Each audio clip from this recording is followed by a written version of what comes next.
dulu mungkin terjadi ketertutupan informasi. Banyak informasi publik yang ditutup-tutupi dengan macam-macam alasan.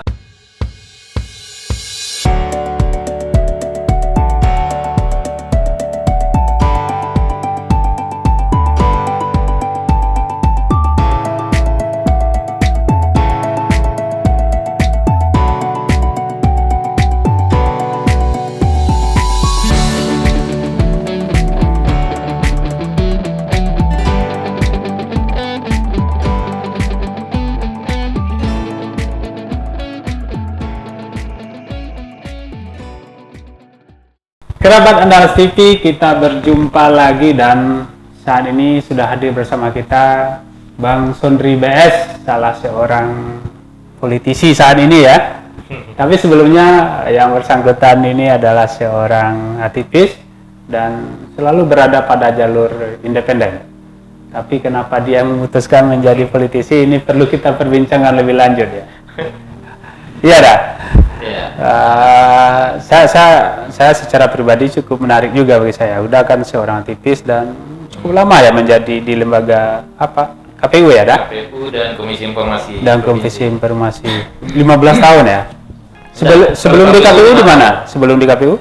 Kalau sebelum di KPU di lembaga-lembaga LSM. LSM NGO ya. NGO ada konsorsium, ada macam-macam, ada lembaga 3SD dan yang lain. Kalau dulu lembaga NGO-nya apa? Ada pernah saya ber-3SD dengan beberapa kawan aktivis, ada pendirinya termasuk yang pendiri, yang inisiator yang pendiri itu almarhum Bang Tuan Jamal, kemudian ada Bung Narosiki dan saya dan ada beberapa kawan-kawan lainnya. Kegiatannya waktu itu? Waktu itu didirikan tahun 99, jadi di awal reformasi isunya demokratisasi sebenarnya. Oh, demokratisasi ya. Demokratisasi dan otonomi daerah. Oh. Jadi kita konsen dengan pemberdayaan negari waktu itu. Pemberdayaan negari. Transisi juga di Sumatera Barat, mengikuti perkembangan undang-undang otonomi daerah. Itu kembali ke pemerintahan negari. Kembali ke negari waktu itu. Kembali ke negari, jargonnya kembali ke negari. Kita melakukan. Budgetnya dari APBD atau APBN itu? Atau dari luar? Macam-macam. Macam-macam ya. Ada di provinsi, ada dari kabupaten juga, beberapa kabupaten kita kerjasama, ada Papua Kota, ada Kabupaten Solo, kemudian ada juga dengan lembaga-lembaga apa? Lembaga-lembaga internasional ya? Ya, ada juga. Karena kejarannya itu demokrasi ya? Demokrasi, karena waktu itu memang sedang tren isu demokrasi kan, karena baru pasca reformasi 98. Masuk ke KPU-nya? Masuk ke KPU itu tahun 2008. 2008. Itu pasca salah satu lembaga atau konsorsium yang saya pernah jadi sekretarisnya, KPM namanya. KPM. Pengembangan Masyarakat Madani. Sebuah konsorsium LSM di Sumatera Barat yang eksisnya di tahun-tahun itulah sekitar tahun-tahun 2000-an sampai 2008 itulah. Sampai 2010 lah. Setelah itu penggiat NGO ini banyak terjun ke KPU ya. Macam-macam. Itu proses perubahan manusia kan. Iya. Ada yang ke KPU, ada yang ke konsultan, ada yang macam-macam lah kan. Iya. Pemerintah juga. Udah pilihnya waktu itu ke KPU. Kenapa pilih KPU waktu itu? KPU karena memang pembahasan kami di lembaga termasuk P3SD yang saya katakan tadi itu banyak tentang demokrasi, demokratisasi demokrasi, politik, perkembangan politik Indonesia pasca reformasi. Kita juga dulu pernah di P3SD itu mengelola semacam namanya dialog demokrasi. Dialog demokrasi. Bersama dengan Radio SIP FM, dengan Singgalang dan Paling Express juga pernah. Kerjasamanya misalnya kita adakan setiap minggu dialog demokrasi itu mengundang tokoh-tokoh mulai dari pejabat kepala daerah sampai ke pengamat-pengamat politik sampai ke praktisi-praktisi politik dan yang lainnya aktivis-aktivis. Kita adakan rutin setiap hari Selasa. Hari Selasa. Dengan SIP FM bersama. Jadi terjun ke KPU memang sebagai bagian dari pengembangan bakat Ya. Bakat saja berarti. Pengembangan karir. Karir. Ya. Karena bicara demokrasi, Ya. salah satu instrumen demokrasi kan penyelenggara pemilu ya. Karena pemilu merupakan salah satu instrumen demokrasi ya. Kita masuk ke penyelenggara. Kenapa pilih KPU waktu itu? Kan masuk partai politik juga boleh kan? Ya, waktu itu jiwa independensi masih tinggi. Independensi, karena dari NGO juga ya. NGO, jadi masih bicara soal netralitas, ya, independensi, bagaimana. Kemudian rasanya Idealismenya masih menggebu-gebu waktu itu. di KPU, walaupun kita hanya sebagai pelaksana, kita masih bisa menjaga koridor demokrasi ini untuk lebih baik, kan itu salah satu pikiran pribadi ya, personal teman-teman yang lain saya nggak tahu juga kan. Hanya masuk ke KPU, di KPU Tanah Datar waktu itu Tanah Datar 2008 sampai 2014. langsung jadi ketua. Nah, kebetulan dipilih kawan-kawan dipercaya menjadi ketua KPU Sampai 2014. sampai berakhir 2014. Ya, banyak juga pengalamannya karena sudah mulai berinteraksi dengan partai politik secara langsung kan. Iya. Ya, lumayan lah. Memang banyak pelajarannya. Ternyata mengelola sebuah penyelenggara pemilu itu tidak mudah sebenarnya, karena banyak pihak terkaitnya. Banyak pihak terkaitnya ya. Partai, pemerintah, kepolisian, yang lain kan. Lembaga pengawas pengawas ya, memantau waktu itu masih. Iya. Kemudian belum lagi penyelenggara sampai ke tingkatan bawah kan, sampai ke tingkat TPS. Belum lagi bicara logistik dan lain-lain. Nah, itu. Nah, pelajarannya memang di KPU itu saat kita jadi penyelenggara itu memang ada juga tantangannya. Karena begini, aturan itu kan dilahirkan dari atas, kita semua pelaksana. Hampir seperti pelaksana teknis saja ya. Teknis. Cuma kita ambil aja pelajarannya. Paling yang banyak itu kita melakukan diskusi soal undang-undang dan peraturan. Karena itu memang penting bagi penyelenggara, kan dasarnya bertindaknya harus itu kan. Tidak bisa kita karang-karang saja kan. Saat menjadi penyelenggara, apa rasanya yang paling urgent di situ? Persoalan yang dalam penyelenggaraan. Ketika dalam penyelenggaraan itu memang yang paling urgent yang pertama soal menjaga konsistensi dengan aturan. Kemudian tahapan-tahapan pemilu itu memang salah satu tantangan bagi kita. Karena itu kan harus apalagi KPU bersifat hierarkis kan. Hierarkis itu secara substansinya ada tujuannya, karena tahapan itu harus selesai secara nasional kan. Nah, mengkoordinasikan itu menjadi suatu tantangan sampai ke tingkat TPS, PPS, PPK kan, itu tantangannya. Karena mereka juga dilatih dalam waktu yang singkat. Mereka dilatih dalam waktu yang singkat. Ya. Dan direkrut dalam waktu singkat juga sebelumnya.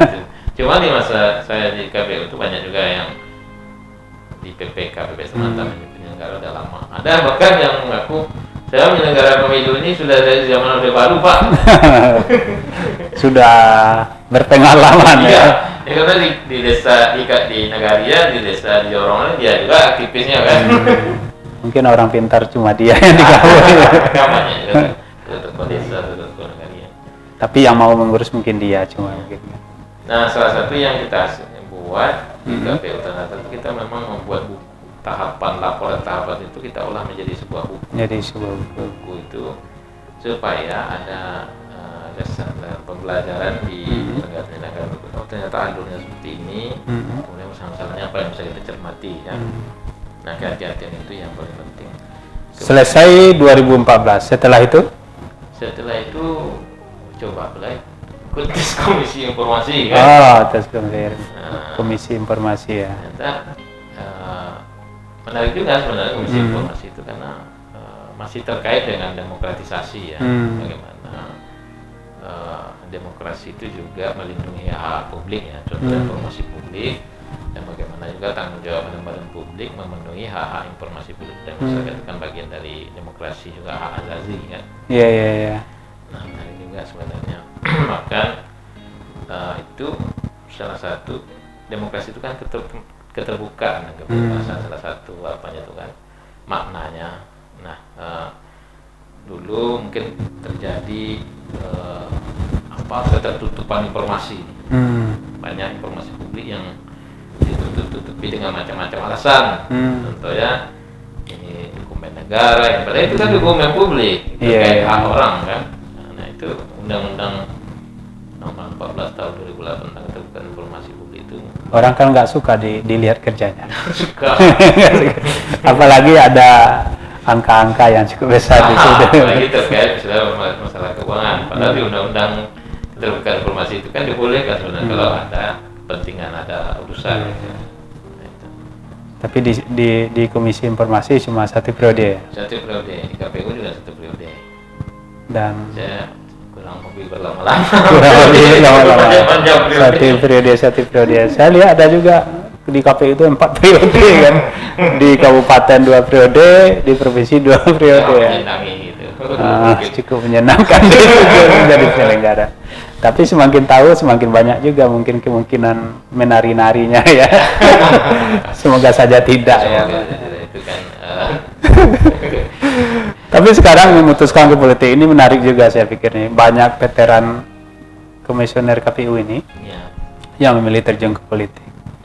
Udah sendiri kenapa memilih ke politik gitu? Ya, jadi begini. Sebenarnya ada satu ambivalen ya cara berpikir kita itu. Contohnya ketika kita menjadi aktivis itu seakan-akan independen itu kita harus independen terus untuk menyelamatkan kepentingan bangsa dan negara atau masyarakat untuk membela kepentingan masyarakat. Semasa saya aktif di lembaga-lembaga NGO itu yang lebih kental lah independensinya ya, atau pro ke rakyatnya istilahnya kan. Tapi ketika kita bicara dari sudut itu, ternyata banyak hal yang harus kita intervensi untuk bisa memperjuangkan kepentingan rakyat. Misalnya terkait regulasi, undang-undang misalnya kan, atau terkait kebijakan pemerintah terhadap hak-hak masyarakat. Ternyata tidak bisa kita cukup teriak saja. Karena orang yang ngatur bukan kita. Jadi itu salah satu diskusi di teman-teman NGO waktu itu kan, LSM. Makanya berapa kawan-kawan itu di tahun-tahun apa itu sudah bisa nanti pergi bisa tahu, misalnya di Mentawai apa, memang terjun politik kan. Sepertinya kekuasaan itu harus diambil dulu baru dirubah kebijakan itu. Macam dilematis seperti itu. Tapi sayangnya saya terkejutnya gini udah kan pilih ke politik, tapi partai yang dipilih Partai Hanura ya. Dan kemarin kan nggak masuk PT ya. Kenapa pilih? Kenapa nggak pilih partai yang lain gitu kan? Yang sudah lolos PT itu. Iya, kemarin itu kan masih bertarung. Bertarung kan. Itu kan di Senayan kan 2014 kan lolos kan, masih ada kan. Sampai pileg 2019. Nah, pada pileg 2019 emang Partai Hanura lagi kurang beruntung, ya kan? Kurang beruntung sehingga banyak Kemarin caleg ya? Belum. Masih membantu di pemenangan pemilu dan saksi. Ya, setidaknya saya mulai memahami politik itu seperti apa. Ya, ternyata banyak juga pelajarannya. Oh, banyak ya? Banyak pelajarannya. Apa pelajaran pertama? Jadi saya pernah berteman dengan macam-macam kawan-kawan profesi ya. Teman wartawan, dulu juga tahu saya dekat juga dengan wartawan, seniman, aktivis, sudah segala macam lah. Bukan karena background saya pernah di situ semuanya kan. Sampai ke pengusaha juga. Ternyata politik ini memang harus lebih kuat orangnya. Lebih enjoy, lebih apa, dan pelajaran sangat besar gitu kan. Di KPU juga pernah, KPU itu kan ada apanya itu, ada ketegangan-ketegangan juga, ada dinamikanya, ada macam-macam. Ternyata orang politik memang harus lebih kuat orangnya. Harus lebih tahan, lebih enjoy kan. Karena pusing kan. Karena politik itu lebih dinamis ya. Kalau nggak ngomong-ngomong sendiri di jalan nanti kalau kalah. Sampai kekalahan. Saya kan belum caleg nih. Kalau saya dengar teman-teman yang pernah ikut caleg, ikut pilkada, kan sudah berhubungan dengan kita sekarang nih. Sudah cerita pengalaman mereka. Oh itu ya. Linglung ya. Berat juga kan? Berat juga. Tapi saya lihat, memang harus jadi kalau di politik mah harus siap kita. Ya, kalau kita ingin maju pileg atau maju pilkada, itu memang harus siap mental. Siap mental. Kemudian belum lagi dinamika di partai itu sendiri kan. Macam kan. Namanya politik kan. Ada pertanyaan saya tadi. Kenapa pilih Hanura? Ya, namanya kadang-kadang politik itu kan persekongkolan, persekutuan. Jadi kita kan baru di politik kan, kita kan bukan kader partai sejak lama kan. Jadi kita kader partai sejak lama. Saya sudah kita punya kawan-kawan yang mengajak ke PDI, mengajak ke PKB, macam-macam ke Nasdem, yang lain-lain kan. Tapi kebetulan nasibnya lagi pas kita lagi mau riset di lembaga ini kan kawan yang mengajak kawan yang berada di ini. Berarti ajakan dari teman dan kita anggap itu satu visi juga sejalan. Satu visi. Saya kira itu yang menarik karena memang politik sekarang itu berbeda dari politik di masa lalu ya. Politik di masa lalu itu lebih ideologis ya. Lebih karena sekarang kan saya cermati partai-partai yang agak ideologis itu tidak pas sebenarnya. Sekarang sebagai sekretaris ya? Sekretaris di provinsi ya? Sedang persiapan juga untuk mencari lagi berarti untuk 2024 ya? Kita ikuti saja perjalanan hidup ini kan. Saat ini kita di sini dulu. Kalau di politik memang salah satu yang harus kita tanam ketika kita masuk politik itu. Kalau dulu kan ada jargonnya, kalau di politik nih yang dikatakan Bung Karno, tidak ada kawan abadi dan tidak ada lawan abadi. Mulai sekarang saya tanam di diri saya, tidak ada yang pasti dalam dunia politik ini kan. Jadi harus enjoy aja kita kan. Mau terjadi dinamika seperti apa, perubahan seperti apa. Bahasa politisnya dinamis saya tadi lah. Bahkan banyak juga kan yang menjelang pemilu itu yang lompat-lompat pindah partai itu sangat banyak kan. Teman-teman yang aktif politik, misalnya dia dulu di partai A, kemudian tidak dapat tempat di partai A, pindah ke partai B, itu sangat banyak kan, pindah silang-silang itu ada yang 3 kali pindah partai kan? Oh banyak kan mengikuti itu kan? Ya, saya banyak ketemu dan ada juga ketika dia pindah justru terpilih dia. Ada gitu, nasibnya untung dia kan, dulu dia partai A nggak dapat kan, karena dia udah 2 kali pindah sini, dapatnya. Karena di partai A itu lawannya berat-berat gitu kan. Ada juga keberuntungan di dunia di partai. Ada juga yang dulu di partai A dia terpilih, pas pindah partai B tidak terpilih lagi kan. Ada juga. Ya. Menurut Uda, persoalan politik atau dinamika politik ini kan agak-agak kalau dilihat istilah orang sekarang ngeri-ngeri sedap juga katanya kan. Lalu Uda memutuskan terjun ke politik. Uda sendiri melihat dinamika politik sekarang?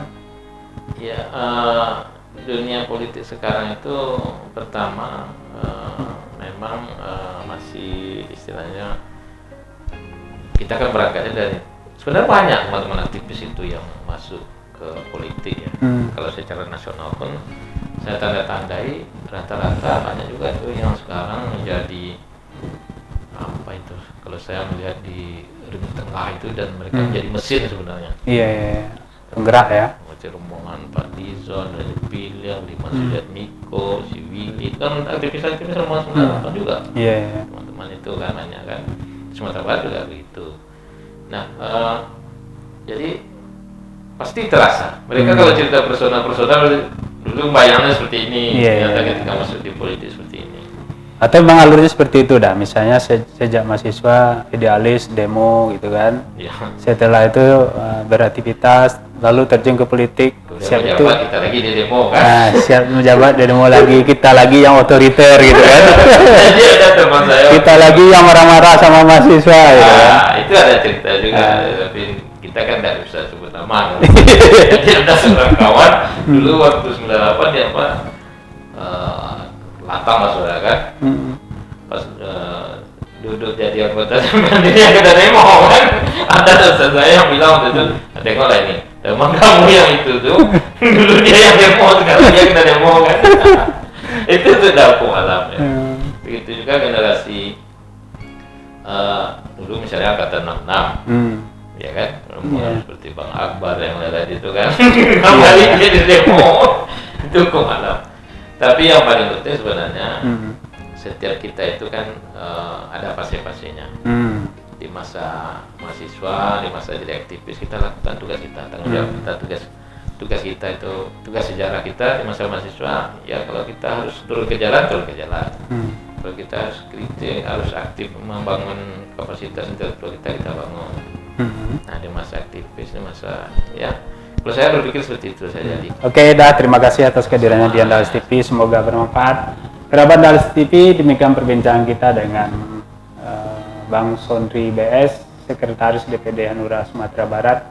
Semoga yang kita bincangkan bermanfaat. Sampai jumpa.